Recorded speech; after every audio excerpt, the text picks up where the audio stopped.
చూడండి దేవుని స్తోత్రం. అవకాశం మనకి ఇచ్చున్నారు. కొన్ని నిమిషాలు దేవుని ఆరాధించే ముందు దేవుని వాక్యం కీర్తనలు 4వ అధ్యాయం మార్చి చదువుకున్నాం. ఎవరు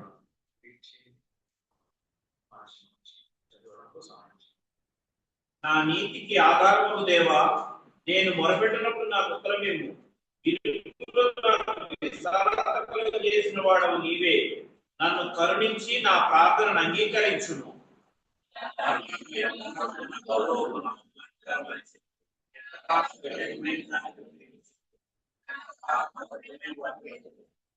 యెహోవా తన భక్తులను తనకు ఏర్పరచుకొనుచున్నాడని తెలుసుకొనుడి. నేను యెహోవాకు మొరపెట్టగా ఆయన ఆలకించును.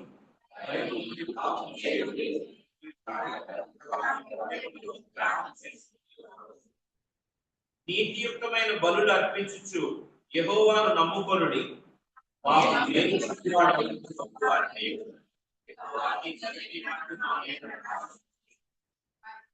వారి ధాన్య ద్రాక్షారసములు విస్తరించిన నాటి సంతోషము కంటే అధికమైన సంతోషము నీవు నా హృదయములో పుట్టించితివి. నెమ్మదితో పండుగలు నిద్రపోవుదు.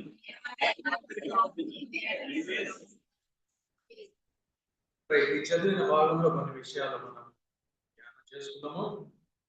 ప్రత్యేకంగా మొదటి వచనం చెప్తోంది, ఆయన మొరపెడితే ప్రభువా నాకు ఉత్తరం ఇవ్వండి అని చెప్పి అడుగుతున్నాము. నా నీతికి ఆధారమైన దేవా అని చెప్పి చెప్తున్నారు. ఇక్కడ మనం గుర్తుపెట్టుకోవాలి, యేసుక్రీస్తు ప్రభు ఒక శిలువలో ఉన్న మరణాన్ని బట్టి ఈరోజు మనము ఎంత ప్రశాంతంగా కూర్చొని ఉన్నాము, ఒక నమ్మకము, ఒక ధైర్యము ఉన్నాము, కలిగి ఉన్నామంటే కేవలం ఒకే ఒక కారణము, యేసుక్రీస్తు ప్రభు మన కొరకు మరణించారు. ఆయన మరణం వల్ల మన పాపములు పోయింది, ఆయన నీతి మనకు వచ్చింది. కేవలం ఆయన నీతి యొక్క బలంతో మనం ప్రతిరోజు జీవించగలరు. ఒకవేళ యేసుక్రీస్తు ప్రభు కానీ మన కొరకు చనిపోకపోయి ఉంటే మన పాపములు మన మీదే ఉండేది. రేపటి దినం ఏమవుతుందో మనకు తెలియదు, చనిపోతే నెక్స్ట్ ఏమవుతుందో తెలియదు. అనేక గ్రంథాల్లో అనేక రకాలుగా రాసి ఉన్నాయి. ఏదో ఒకటి మనం నమ్ముకునే వాళ్ళేమో ఏమవుద్దో ఫ్యూచర్ గురించి తెలియదు. ఈరోజు చనిపోతే ఏమవుద్దో తెలియదు.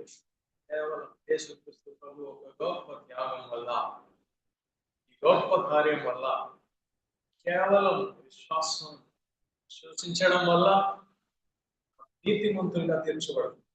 ఇది అసలు నమ్మలేదు. ఈ లోకంలో అయితే ఎవరలా చేయరు, కానీ ఇది కేవలం దేవుని యొక్క గొప్ప ప్రేమపూర్వకమైన ఏర్పాటు.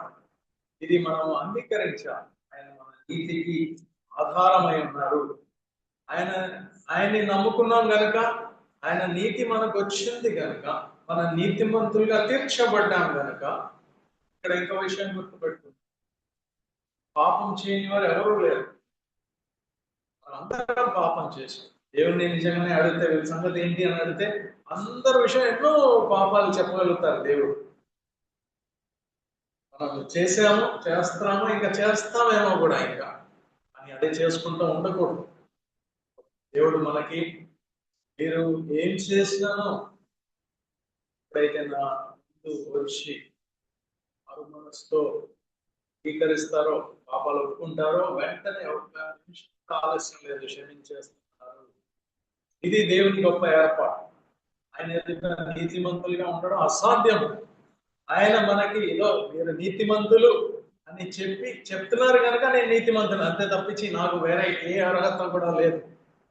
ఇది మనం గుర్తుపెట్టుకోవాలి. నీతిమంతుడైన ప్రతి బిడ్డ, శ్వాసం ద్వారా నీతిమంతులైన ప్రతి బిడ్డ, వాళ్ళు ఆటోమేటిక్ గా నెక్స్ట్ జరిగేది ఏంటంటే ఆయన పైన ఆధారపడే ఒక స్వభావం కలిగిపోవాలి ఆటోమేటిక్ గా.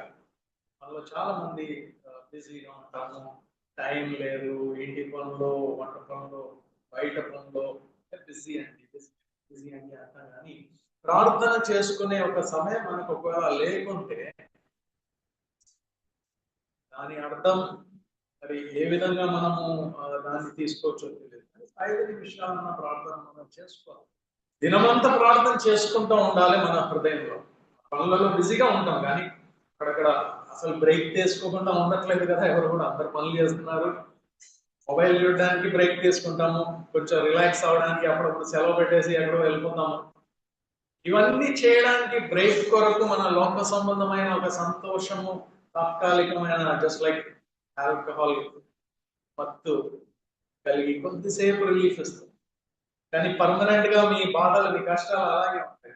దాన్ని ఎదుర్కోవాలంటే ఖచ్చితంగా దేవుని యొక్క సహాయం లేకుంటే అసాధ్యము.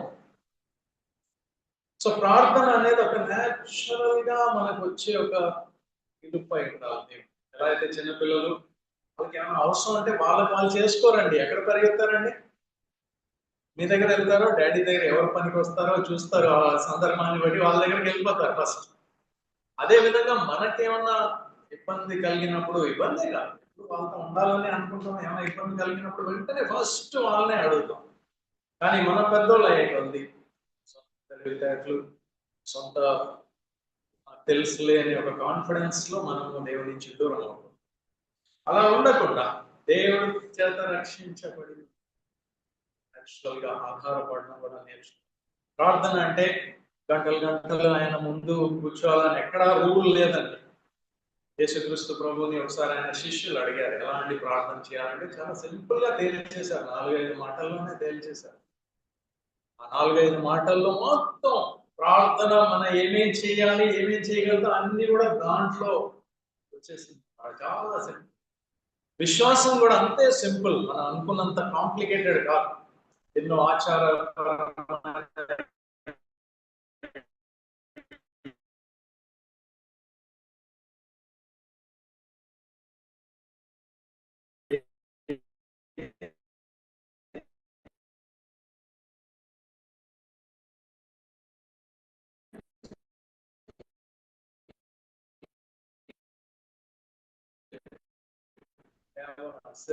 విశ్వాసం ఎంతకాలము వ్యర్థమైన దాన్ని ప్రేమిస్తారు, ఎంతకాలము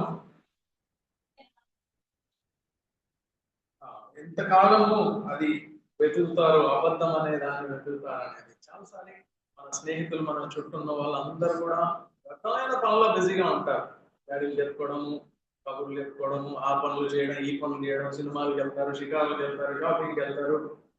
వీళ్ళు చాలా వరకు మనకు చేయడంలో తప్పేం లేదు. కానీ మనసు అంతా అక్కడే ఉంటే మన ప్రభు వైపు కనీసం ఒక వచనమన్నా మనము చేసుకోవడం, ధ్యానం చేసుకోవడం అనేది చేశామా అనే ఒక ప్రశ్న వేస్తే ఈ విషయంలో ఎవరికి వాళ్ళు పరిశోధించుకుంటే మనకు అర్థం అవుతుంది. ఎంతో దూరం ఉన్న నిజంగానే దేవుడు ఆయన గొప్ప మాటలు బైబిల్లో రాయించి ఏదో విధంగా ఈ రోజు కాలంలో ఎవరు రాయలేరు. కొంతమంది రాసి పెట్టిన ఆ గ్రంథాలు ఉన్నాయి. కొత్త నిబంధనలో యేసుక్రీస్తు ప్రభు ఎప్పుడు రాయలేదు, కానీ ఆయన చూసిన వాళ్ళు కొన్ని గ్రంథాలు రాశారు. పౌలు భక్తులు ఇన్ని గ్రంథాలు రాశారు కాబట్టి ఉన్నాయి. ఈ రోజు దేవుని వాక్యం అలా మన చేతికి వచ్చింది. ఈ రోజు ఏం లేకుండా ఉంటే ఎలా ఉండేది? దేవుడు ఇవన్నీ ఇచ్చినప్పుడు ఒక్కొక్క మాట విలువైనది.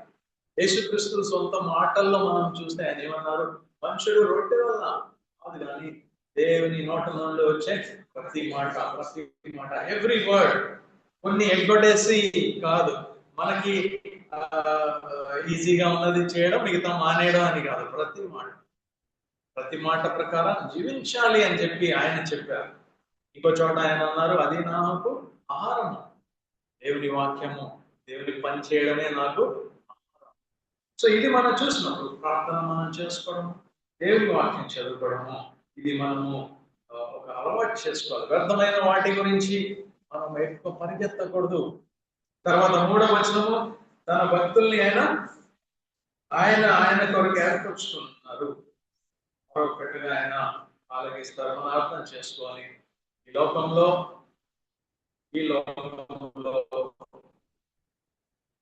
దేవుడు మనుషుల్ని చూస్తున్నప్పుడు, ఎంతమందిని చూస్తున్నప్పుడు ఏదన్నా కారణం, ఈ లోకం ఇంకో రోజు అలా ఉంచాలని ఏమైనా కారణం దేవుడికి దొరకాలంటే మీరు నేను అండి.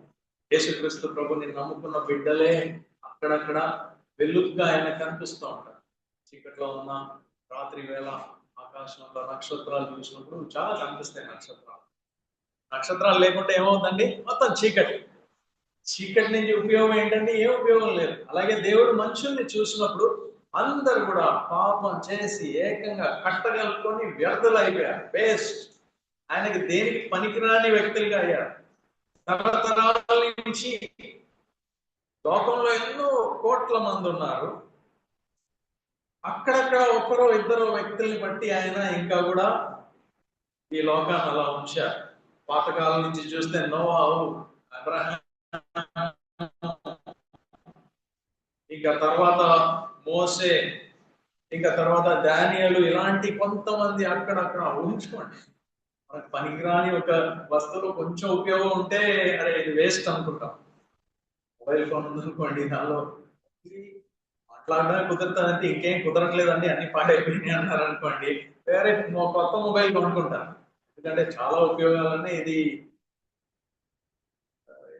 ఒకటే అయితే నాకు ఉపయోగం లేదని. అదే విధంగా దేవుని దృష్టిలో అందరూ కూడా ఆపేస్తారు.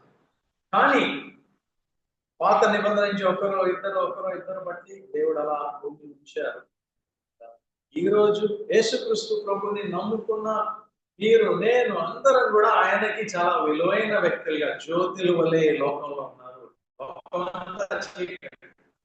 సనుగుడు, గోనుగుడు, గొడవలు మధ్యలో అక్కడక్కడ, ఒక వంట గదిలో, ఒక ఉద్యోగ స్థలంలో, బంధువుల మధ్యలో మన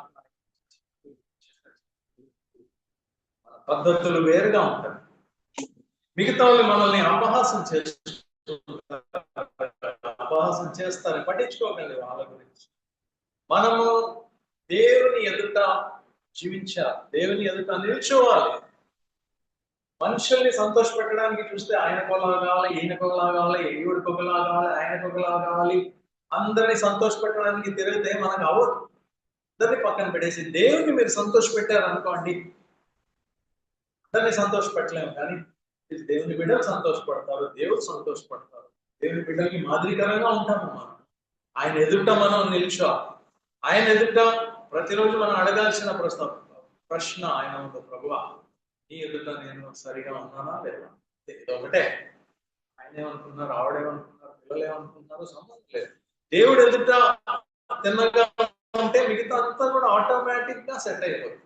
దేవుడిని మొదటిగా ప్రేమిస్తే ఆటోమేటిక్ గా మన ఇతరుల్ని ప్రేమించే విషయంలో గొప్పగా ప్రేమిస్తాం. వాళ్ళు ఇంత ముందు కంటే ఎన్నో రెట్లు ఎక్కువ మనం ప్రేమిస్తాం. సో దేవుడు ఆయన వ్యక్తిని ప్రత్యేకపరుచున్నారు. వీరు నావారు, వీళ్ళని బట్టి నేను ఈ లోకాన్ని ఇంకా కూడా ఉంచున్నాను. వీళ్ళలో అందరు వెళ్ళిపోతే ఇంకా నాకు ఈ లోకంతో పెద్ద పని లేదు. నశింపజేసి నూతన భూమి ఆకాశము వచ్చే సమయం వచ్చేస్తుంది. తర్వాత చూడండి 4-5 వచనాలు. అక్కడ భయపడి ఆయన పాపము మనము చేయకూడదు అని చెప్తున్నారు. మన పడక మీద ఉండగా మన హృదయాల్లో ధ్యానం చేసుకొని మన ఊరికే ఉన్నాం. ఇది ప్రత్యేకంగా దీని యొక్క మన కొత్త నిబంధనలు కూడా చూస్తాం. కోపడకూడదు కానీ పాపం చేయదు, అదే సెంటెన్స్ అన్నమాట ఇక్కడ. కానీ ఇక్కడ ఉన్న వచనం వేరు.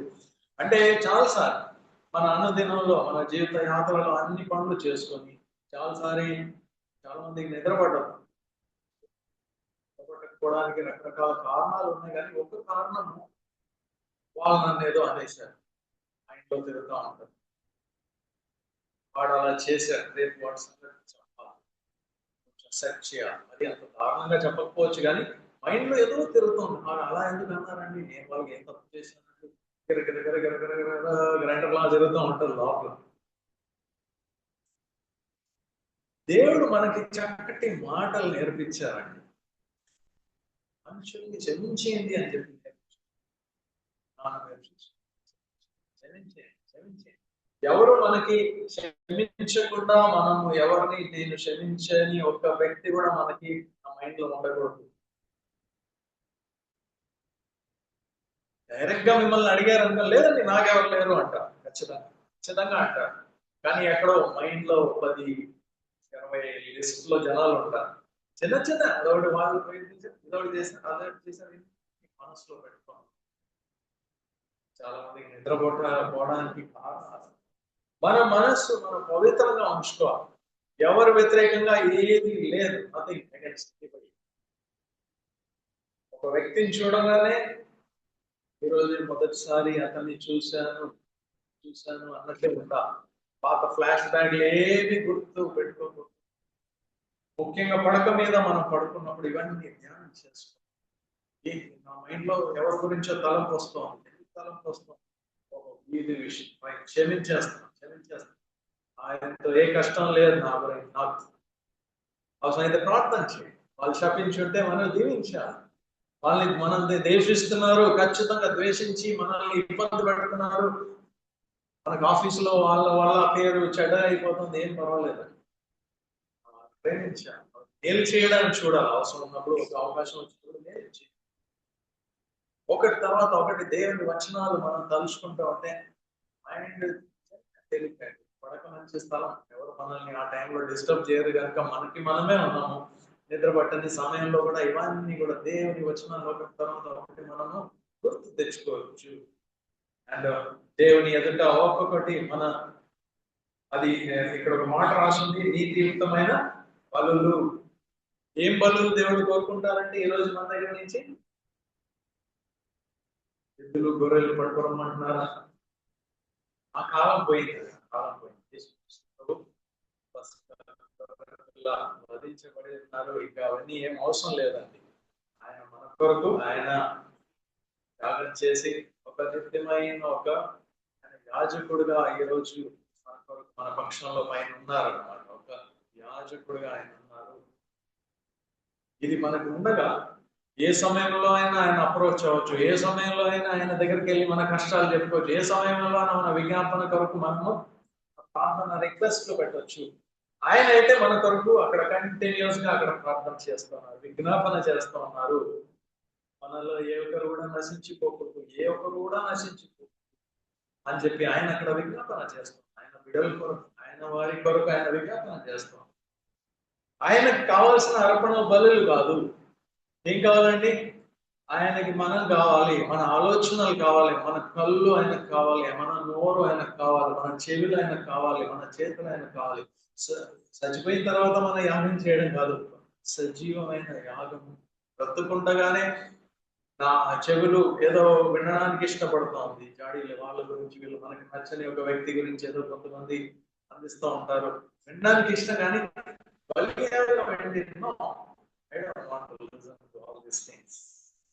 నా చెవులు నేను పరిశుద్ధంగా ఉంచాలి.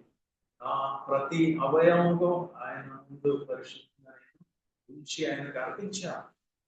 ఆయన నా గురించి మరణించారు, గొప్ప త్యాగం చేశారు. I have to offer myself sacrifice ఆయనకని చెప్పి మనం మనసులో చాలా స్పష్టంగా ఉండాలి. తర్వాత 6వ వచనము చూడండి, మనకి మేలు ఎవరు చూపించగలుగుతారు అంటున్నారు. ఎవరు మనకు మేలు చూపించగలుగుతారు అంటారు. నేను చాలాసార్లు నా జీవితంలో చూసాను. అసలు బ్రతకడం ఎందుకు, waste, what is the use, ఏం సాధించడానికి బ్రతుకుతున్నాము అనిపించే సమయాలు, కాలాలు ఉండింది. ఎందుకంటే మీనింగ్ కనపట్లేదు. ప్రత్యేకంగా మన క్రిస్టియన్స్ గా నిజంగానే క్రైస్తవులుగా వెళ్తుంటే లోకంలో మనకేం పని లేదు, లోకం నుంచి మనకు వచ్చేది లేదు, లోకం మన దగ్గర నుంచి తీసుకువెళ్ళగలిగింది ఏం లేదు. సో మనం ఎందుకు అని చెప్పి అనిపిస్తుంది. కానీ చాలా ఉందండి. కాలం, శ్వాసం ఉన్నంత కాలం దేవుడికి మనతో పని ఉంది. ఆయన మనల్ని పిలుచుకున్నారు. యేసుక్రీస్తు అంటే నమ్మిక వల్ల, ఎప్పుడు నమ్ముకున్నారో నాకు తెలియదు, కానీ ఆ నమ్మకం వల్ల ఆయన మనల్ని ఏ రోజైతే పిలిచారో మనం ఆయన చేతి పని అయి ఉన్నాము. ఆయన కొన్ని ప్రత్యేకమైన కార్యములు మన కొరకు సిద్ధం చేశారు మనం చేయడానికి. మీరే చేయగలుగుతారు, ఎవరు చేయలేరు. కొన్ని పనులు నేనే చేయగలుగుతాను, మీరు చేయలేరు. మీరు చేయగలిగిన పనులు నేను చేయలేను. మిమ్మల్ని ఉన్న స్థానంలో ఉంచారు, ఆ ఇంట్లో ఉంచారు, ఆ ఆఫీస్లో ఉంచారు, ఆ వీధిలో ఉంచారు. ఆయన మనల్ని అక్కడ వాడుకోవడానికి ఉద్దేశిస్తున్నారు. అక్కడ కావాల్సింది ఏంటంటే దేవుని ముందు, ఆయన ముఖం ముందు మనం నిల్చున్న వాళ్ళు హృదయంలో ఉన్న చీకటి అంతా కూడా తొలగిపోయి విషయాలు కొత్తగా కనిపిస్తారు. ఆదిలో భూమి ఆకాశం సృష్టినాడు, వెలుగు కలుగును గాక అని ఆయన చెప్పారు. సో లోకం అంతా వెలుగుమయం అయిపోయింది. ఇప్పుడు యేసుక్రీస్తు ప్రభువుని నమ్ముకున్న బిడ్డలందరూ ఎప్పుడైతే ప్రభు దగ్గరకు వస్తారో అదే వెలుగు కలుగును గాక అని చెప్పి మన హృదయంలో ఆయన వెలుగు ఆశిస్తాం. కానీ 2వ కొరింథీలో రాసిన వచనాలే నేను చెప్తున్నాను, రెఫరెన్సెస్ చూపించట్లేదు. కానీ మన హృదయంలో ఒక వెలుగు చూపించాను. సడన్ గా చీకటి అంతా పోద్ది. దాంట్లో ఎందుకు నేను చీకటిలో బ్రతుకుతున్నాను? పరిశుద్ధాత్మ సహాయంతో మనకి జీవితంలో ఒక అర్థం కనిపిస్తుంది. అర్థం లేని చోట ఒక అర్థం కనిపిస్తుంది. చీకటి ఉన్న చోట వెలుగు కనిపిస్తుంది. ఇంతకుముందు సాతాను ఒక అధికారం కింద ఉండి అన్ని కన్ఫ్యూజన్లు, టెన్షన్లు ఉండేది, అంతా పోయింది. ఇప్పుడు దేవుని రాజ్యంలోకి వచ్చిన్నాము, మైండ్ ఫ్రీగా ఉంది. ఇతరులకి ఏ విధంగా నేను సహాయం చేయాలి, ఇతరుని ఎలా ప్రేమించాలి అని చెప్పి ఒక తలంపులు వచ్చేస్తున్నాయి. ఇది నా గొప్పతనం కాదండి, ఇది దేవుడు వెలిగించారు కనుక మనకి విషయాలు అర్థం అవుతున్నాయి. లేకుంటే మనకి, వేరే వాళ్ళకి, లేకుంటే మన పాత జీవితానికి ఇప్పుడున్న జీవితానికి ఏ తేడా లేదు. కేవలం దేవుని యొక్క మహాగొప్ప. అండ్ చివరిగా 7వ వచనం చెప్తోంది, ధాన్య ద్రాక్షలు అలా విస్తరిస్తే వచ్చిన సంతోషం కంటే ఎక్కువ సంతోషం, అధికమైన సంతోషము ఆ హృదయంలో మీరు యేసుక్రీస్తు ప్రభుని నమ్ముకున్న ప్రతి బిడ్డ మన మన అనుదిన జీవితంలో మనల్ని మనం పరిశోధించుకుంటే ఎంతో టెన్షన్తో, ఇబ్బందితో, రేపేమైపోద్ది, ఈ విషయం ఏమవుద్ది, ఆ విషయం ఏమో అయిపోద్ది అని చెప్పి టెన్షన్ లో ఉన్నట్టే కనిపిస్తారు చాలా మంది. టెన్షన్ లో లేని వారు దాదాపు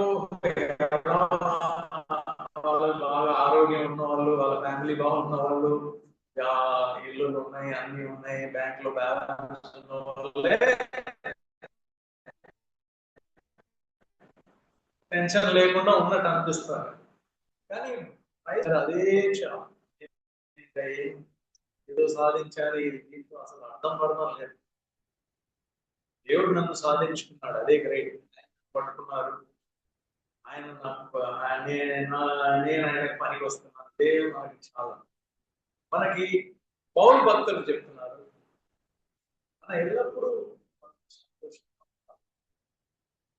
జైల్లో కూర్చొని చెప్తున్నారు ఆయన, జైల్లో బయట ఉన్న వాళ్ళు మనకి చెప్తున్నారు, ఆనందించి, ఇంకేమైనా కష్టం ఉందా ప్రార్థన చేయండి, ప్రార్థన చేయండి, విజ్ఞాపన చేయండి, ప్రభువుని అడగాలి.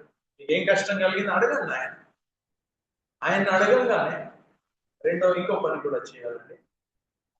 అడిగి కానీ తర్వాత మినిమం థ్యాంక్స్ కూడా చాలు. సో పౌలు భక్తులు ఫిలిప్పీ 4:4 మనం చూస్తాం, ఎప్పుడు ఆనందంగా ఉండడమే దేవుని చూస్తాం. జైల్లో ఉన్నా, బయట ఉన్నా ఎప్పుడు ఆనందంగా. ఈ ఆనందానికి ఏమైనా తక్కువ ఉందా, ఏమైనా డెఫిషియన్సీ అనిపిస్తుంటే ప్రార్థన చేయండి. దేని గురించి కూడా చింతపడకండి, కానీ ప్రార్థన చేయండి, విజ్ఞాపనతో, కృతజ్ఞతతో ఆయన్ని అడగండి. అప్పుడేం జరుగుతుందంటే అసలు మన ఊహించలేని సమాధానం మన హృదయాన్ని వేస్తుంది అంటారు. మనము ఎక్స్పెక్ట్ చేయం, ఇంత నెమ్మది ఎలా, ఇంత తేలిగ్గా ఎలా అయిపోయింది. ఇది మన కష్టాలు మారడం బట్టి కాదు వచ్చింది, అది కేవలం దేవుని యొక్క మాట మీద నమ్ముకునేలాగా ఆయన చేస్తారు. లేకుంటే పరిస్థితులు మార్చి వేస్తారు ఒక విధంగా, ఇంకోటి పరిస్థితుల మధ్యలో నుంచి వెళ్ళే ధైర్యం వేస్తారు. Okay, I can take it, I can handle this అనే ఒక కాన్ఫిడెన్స్ అనేది. సో ఈ చదివిన మాటలంతా కూడా ఈ ఈస్టర్ నాడు యేసుక్రీస్తు ప్రభు మన గురించి చనిపోయి ఇది లేయడం వల్ల ఈ నూతన జీవితంలో ఒక అనుభవం దేవుడు మనకిస్తున్నాడు. ఈ కీర్తనకారుడు ఆ కాలంలో రాశారు, కానీ బహుశా ఈ అనుభవం అంతా కూడా ఆయనకున్న చిన్న చిన్న ఆ కాలంలో ఉన్న యెహోవా దేవుడితో ఉన్న అనుభవాలతో కొన్ని రాశారు. కానీ ఈ రోజు మనకి ఇంకా చాలా స్పష్టంగా తెలుస్తూ ఉంది ఇవన్నీ కూడా ఆయనకు మొరబెట్టే విషయం, అలాగే ఆయన వాక్యం చదివే విషయం, వ్యర్థమైన వాటి గురించి, వాటిని మనం ప్రేమించకుండా ఏదైతే లోకము వెరితనం అంటున్నారో అది మనకి Joy for us, happiness for us. తర్వాత మనము ప్రతిరోజు మన హృదయంలో మన పడుకునే టైంలో మనం పరిశోధించు, చెప్తామన్నీ కూడా మైండ్ లో పోగకుండా అన్ని కూడా క్లియర్ చేసుకుంటూ వాళ్ళ మీద కోపాలు, వీళ్ళ మీద కోపాలు పెట్టుకోకుండా జీవించి అలాంటి ఒక జీవితం దేవుడు మనకి ఇచ్చి ఉన్నారు. అది మనం అందుకోవట్లేదంటే అది తప్పు ఆయనది కాదండి. తప్పు మనదవుద్ది. అలాగే ఆయన వెలుగు, ఆయన ఒక వాక్యం మనలో ప్రకాశించనివ్వాలి. Allow the word of God to bring light into our life. తెలియని విషయాలు ఇప్పుడు తెలిసేలాగా ఆయన చేస్తారు. సంతోషంగా అంగీకరించాలి. మనం అంగీకరించినప్పుడు ఒకటి తర్వాత ఒకటి చేసుకుంటూ గొప్ప సంతోషం, సమాధానం కలుగుతుంది. ఈస్టర్ నాడు చర్చ్ సర్వీస్ ద్వారా కాకుండా నూతన జీవితానికి ఒక సూచన. It's a call for a new life. ఆ అనుభవంలో ఇప్పటి వరకు నమ్మకాలు లేకుంటే దేవుడు మనల్ని పిలుస్తున్నారు. ఇంకా టైం వృధా చేసుకోకుండా, వేస్ట్ చేయకూడదు. బిడ్డలుగా జీవించడానికి మనం ఈ సమయంలో కొన్ని నిమిషాలు ఆరాధన చేసుకొని